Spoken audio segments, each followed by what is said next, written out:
I found her private Facebook group with her friend. She'd been posting, "I'm only with him for stability, until my ex comes back." I printed out every post and left them on the bed with her promise ring.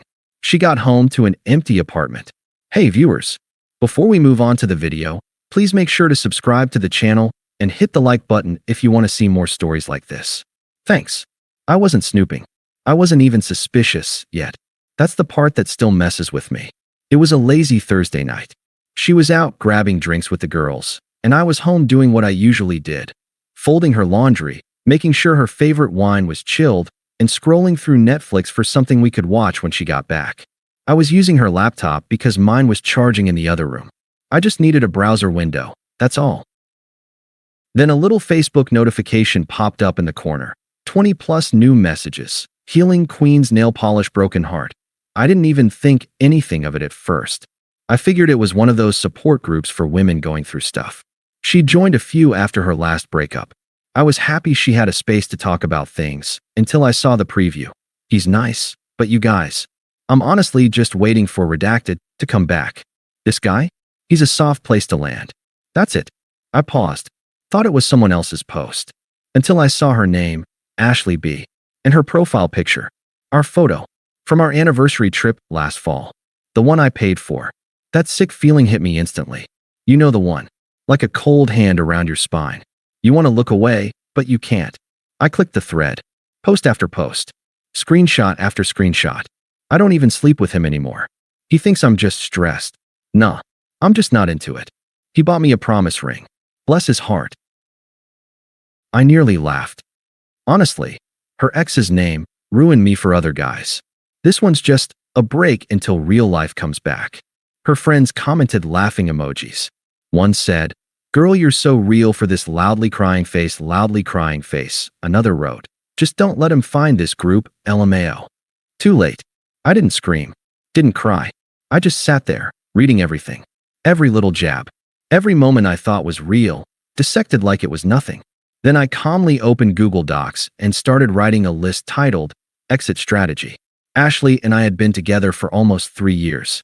We met during a rough patch in her life. Her longtime ex had cheated on her with someone from work, and the fallout nearly broke her. She was angry, humiliated, and swore she'd never trust anyone again. And then there I was, soft-spoken, stable, and endlessly patient. I helped her get back on her feet. Let her crash at my place for what was supposed to be a couple weeks, which turned into months, then a lease, then joint bills. I encouraged her to go back to school, helped her apply for a better job, bought her tires when hers went bald, paid the deductible when she got rear-ended and cried because she couldn't afford it. I didn't do those things to get anything in return. I did them because I loved her, because she made me feel like I was finally the kind of man worth keeping. She always used to say that, "You're not like him. You actually show up." And that meant the world to me. I thought I was helping her heal. I thought we were building something. But things changed after that second year. She stopped saying, "I love you" first. Stopped being affectionate unless I brought it up. She always looked tired when I suggested a date night. Like spending time with me was a chore she had to tick off a list.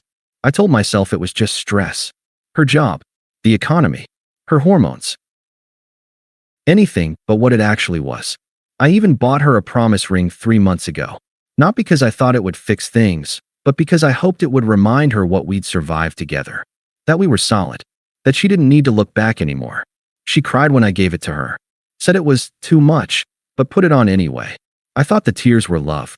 Turns out, they were guilt. And while I was planning our future, she was laughing about me behind my back in a Facebook group full of women who saw me as a punchline. That night, as I sat there alone, reading post after post, one thing became crystal clear. I wasn't her future. I was her safety net. And she was about to find out what it feels like to fall without one. It's wild how normal things feel right before everything breaks. The next morning, Ashley came home around 9:30 a.m. Hair still perfect. Eyes a little glazed over like she hadn't slept much. She walked in, kicked off her shoes, and asked casually, "Did you remember to pay the water bill?" Like I hadn't just read her calling me a placeholder 12 hours earlier. I nodded. Yep, paid it yesterday. She didn't notice anything off.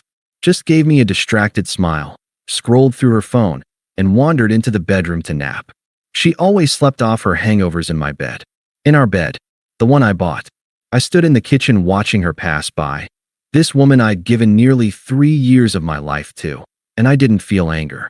I felt clarity. I wasn't going to beg. I wasn't going to explode. I wasn't even going to give her the satisfaction of seeing me hurt.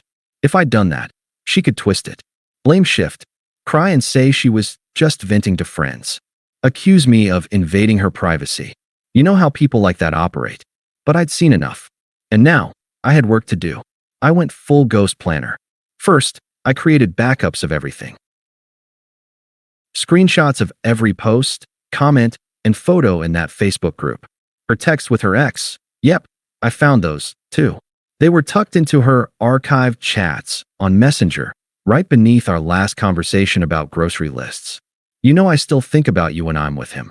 He tries so hard, lol. It's sweet but exhausting. If you told me to come back, I would. She had sent that 2 weeks after I gave her the promise ring. I organized everything into folders, safety net confessions, cheating receipts, lease transfer docs, exit checklist. Next, I took the day off work, told my boss I had a family emergency, which wasn't entirely a lie. When your relationship dies in front of you and you have to plan the funeral, that's an emergency, right? While Ashley napped, I went into our shared bedroom and quietly packed everything I owned. I took only what was mine: clothes, tools, electronics, keepsakes. Left the furniture, the decor, even the framed photo of us in Yosemite. I boxed up her things too, not maliciously, neatly, respectfully, labeled and ready for storage. The only thing I left unboxed, the promise ring. I set it on her nightstand, placed inside the little velvet box it came in. Right next to it, I left a manila envelope. Inside the envelope was a letter. Short, handwritten, just for her. You were right. I was your safety net. Now the floor is yours. Tucked behind the letter, every screenshot, every message, every post, printed, hole punched, and clipped together like a betrayal portfolio. By 4 p.m., I was gone. I left the keys in the mailbox, called the landlord and requested a lease transfer, canceled every utility under my name. I even walked into the Verizon store and removed myself from her phone plan. There was no confrontation, no dramatic yelling, just silence. When Ashley woke up later that evening, she didn't find a boyfriend waiting with dinner. She found an empty apartment, a folder full of her own words, and a ring she never deserved. And I made sure she'd have no way to contact me when it all came crashing down. She didn't call me. At first, I think that was part of her strategy. The same game she always played when we argued. Go cold. Wait for me to chase. Act unbothered until I folded. It had worked every time before. But this time, I didn't text. I didn't call. I didn't even block her. I just disappeared. By the second day, she broke. The messages started coming in rapid fire on every platform I hadn't yet deactivated. Where are you? Why is all your stuff gone? What is this folder? Why would you go through my private messages? It's not what you think. Those posts were jokes. You're taking them too seriously. Can we talk, please? I read every message. Responded to none. Then the phone call started. She went from calm and confused to angry and accusatory. I can't believe you just left like that. So what? You're punishing me for venting? Grow up. This is emotional abuse, you know. Running away and refusing to talk? Real mature. The irony of her playing the victim after everything she'd said about me online was almost laughable. But I didn't laugh. I didn't even smile. Because even now, she still didn't get it. It wasn't the betrayal that broke me. It was the contempt. The way she talked about me like I was a stray dog she'd taken in. A temporary fix until something better came along. That kind of rot doesn't heal, it just spreads. The messages got quieter, then darker. By the end of the week, she stopped pretending to be angry. That's when the apologies started. I messed up. I know I did. Please, just give me a chance to explain. You were always good to me. I didn't deserve you, and I know that now. Can we just meet for coffee? Just once. Still, I said nothing. Radio silence is a funny thing. At first, they think it's childish. Then it becomes maddening. And eventually, it becomes louder than any screaming match ever could be. I changed apartments, updated my number, deleted all traces of her from my social media. Not out of spite, out of necessity, because I wasn't just leaving a girlfriend behind. I was leaving behind the version of myself that tolerated being loved for now. And she wasn't the only one who noticed the shift.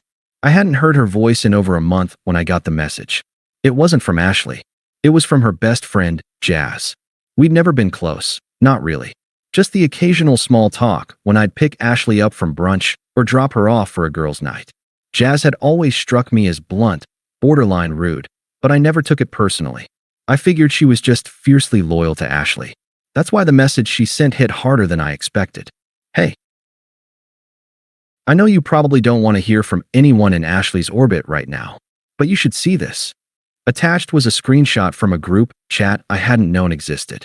A private text thread between Ashley, Jazz, and 2 other mutual friends. And in it, Ashley was spiraling. He ghosted me like I was a side piece.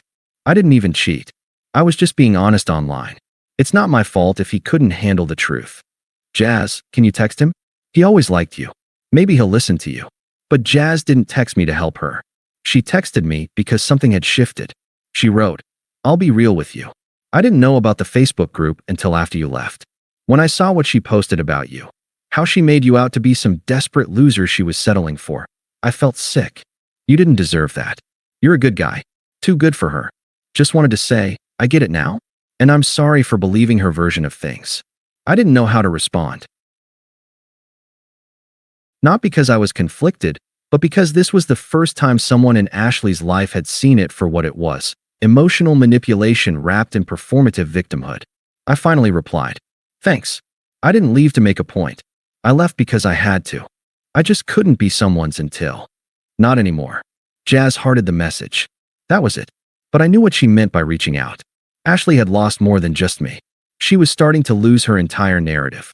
Word spreads when the story falls apart. Over the next week, I started hearing through mutual friends, ones who'd quietly unfollowed her, others who hadn't known anything was wrong, how Ashley had been going through it. She'd posted a cryptic IG story about realizing too late what you had, then went silent, deleted a bunch of old photos, set her profile to private. Her follower count dropped like a rock, but none of that moved me, because I knew, deep down, she wasn't sorry about what she did. She was sorry she got exposed, sorry she lost control of the story. And for people like Ashley, being seen clearly is the worst kind of punishment. It was a Friday evening when I saw her again. I was walking out of the grocery store with a bag of stuff for the weekend. Simple things, beer, snacks, ingredients for the kind of meal you cook when you're finally settled. No drama, no lies.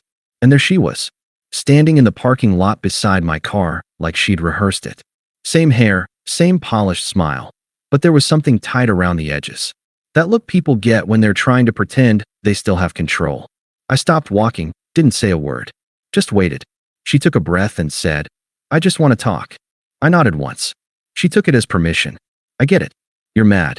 You left, and you had every right to. But you didn't even give me a chance to explain. You just disappeared. That wasn't fair. I stared at her. You posted about me like I was a backup plan, I said. There's nothing left to explain. She flinched at that, then tried to pivot. I was frustrated. I didn't mean half of it. It was just jokes with friends. You took it out of context. Your exact words were, he's a nice guy to practice on until someone serious shows up. How's that out of context? She bit her lip. Eyes glossed over like she was gearing up for the emotional play. I made a mistake. One. And I've been paying for it ever since. No one talks to me anymore. I lost friends. I lost everything. Isn't that enough? I looked at her for a long time before I spoke. No, I said. You lost the version of me who would have stayed quiet. That's what you're really upset about. She didn't deny it. Just looked down and asked softly, is there any part of you that still loves me? I didn't even hesitate. No, there's a part of me that pities you. But that's not the same thing. She blinked hard. No tears fell, but it was clear she was holding back. You didn't even fight for us, she whispered. I stepped around her toward my car. No, I said, unlocking the door.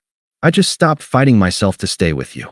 Then I drove off, leaving her in the parking lot, finally realizing what it felt like to be treated as temporary. I never blocked Ashley, never made a public post, never aired it all online. I didn't need to. She did that herself. Over the next few months, I moved forward.